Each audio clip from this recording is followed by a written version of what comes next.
গৌতম গম্ভীৰৰ নতুন সুনীল নাৰায়ণ হ'ব নেকি ৰিয়ান পৰাগ হয় আপোনালোকে ঠিকই শুনি আছে আৰু আমি জানো যে গৌতম গম্ভীৰ কেনেকুৱা এজন ব্যক্তি হয় কেনেকুৱা এজন কোচাৰ হয় সকলোৱে জানো এনেকুৱা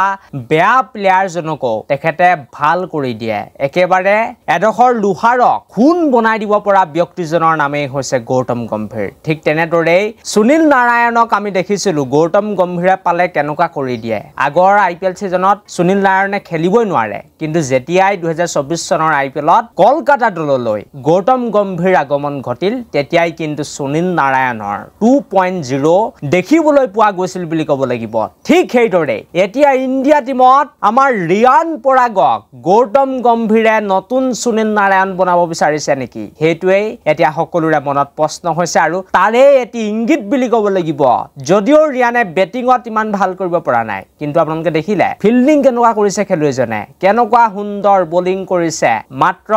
এক ওভাৰ দুটা বল মাৰিছে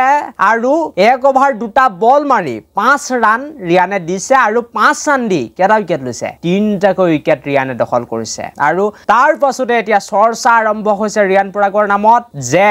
গৌতম গম্ভীৰৰ নতুন সুনীল নাৰায়ণ হ'বলৈ গৈ আছে ৰিয়ান পৰাগ আৰু নিশ্চিতভাৱে এতিয়া বহুতো সামাজিক মাধ্যমত ৰিয়ান পৰাগৰ নামত চৰ্চা চলিছে আৰু নতুন ভাৰতীয় এনেকুৱা জন গ্ৰেট অলৰাউন্ডাৰ হ'বগৈ বুলি কৈছে সকলোৱে যে যুৱৰাজ সিং হক বা সুৰেশ ৰাইনাৰ দৰে এগৰাকী বেষ্ট অলৰাউন্ডাৰ হ'ব পাৰিব ৰিয়ান পৰাগ আৰু তাৰ এতিয়া ইংগিত গৌতম গম্ভীৰে দিছে বা ৰিয়ানৰ প্ৰদৰ্শনে দিছে এনেকুৱাই এতিয়া বহু লোকে মন্তব্য কৰা দেখা গৈছে কিন্তু মোৰ এনেকুৱা লাগিছে যে গৌতম গম্ভীৰে যেতিয়া ৰিয়ান পৰাগৰ ওপৰত ইমান ভৰসা কৰিছে নিশ্চিতভাৱে ভাল এটা দিশ বা এটা পজিটিভ পইণ্ট বুলি ক'ব লাগিব ৰিয়ান পৰাগৰ বাবে যে তেখেত আহিবলগীয়া টাইমত বহুত বেছি ডাঙৰ প্লেয়াৰ হ'বলৈ গৈ আছে গৌতম গম্ভীৰে বহুত বেছি ভালকৈ ৰিয়ানক প্ৰশিক্ষণ দি একেবাৰে ৰিয়ানৰ যিটো বেষ্ট পাৰফৰমেন্স তেওঁৰ যিটো প্ৰতিভা আছে সেই প্ৰতিভাটো একেবাৰে উলিয়াই আনিব আৰু আপোনালোকে আহিবলগীয়া টাইমত আৰু দেখা পাব যে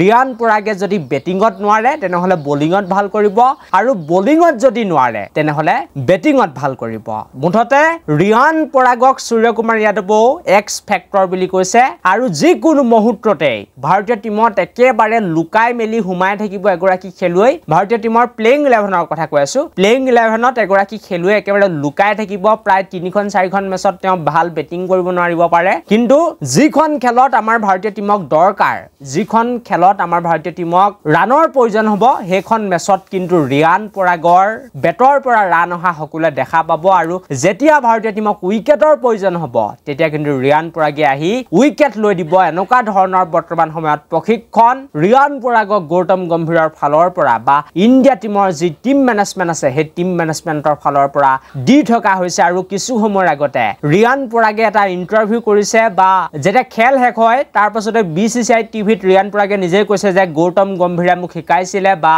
গৌতম গম্ভীৰে কৈছিলে যে এনেকুৱা পৰিস্থিতিত এনেকুৱা ষ্টেডিয়াম বিলাকত কেনেকৈ স্পিনত বল কৰিব লাগে কেনেকৈ সুইং কৰাব লাগিব সেই সকলোবিলাক কথা গৌতম গম্ভীৰে ৰিয়ান পৰাগৰ লগত আলোচনা কৰিছিল বুলি কৈছে মুঠতে এগৰাকী বেষ্ট অলৰাউন্ডাৰ এগৰাকী ভাল প্লেয়াৰ গৌতম গম্ভীৰে এতিয়া ৰিয়ানক বনাবলৈ গৈ আছে আৰু বহুত বেছি মই লাকি বুলি কম ৰিয়ান পৰাগ কাৰণ গৌতম গম্ভীৰৰ দৰে এজন প্ৰশিক্ষক পাইছে সূৰ্যকুমাৰ যাদৱৰ দৰে এজন কেপ্টেইন পাইছে আৰু ভিডিঅ'টো সকলোৱে লাইক কৰি থৈ যাব চেনেলটো সাবস্ক্ৰাইব কৰি দিবলৈ নাপাহৰিব আৰু মই সৰুকে আপোনালোকক ৰিয়ান পৰাগৰ ওপৰত ভিডিঅ'টো আগবঢ়াই দিলো thank you for watching this video'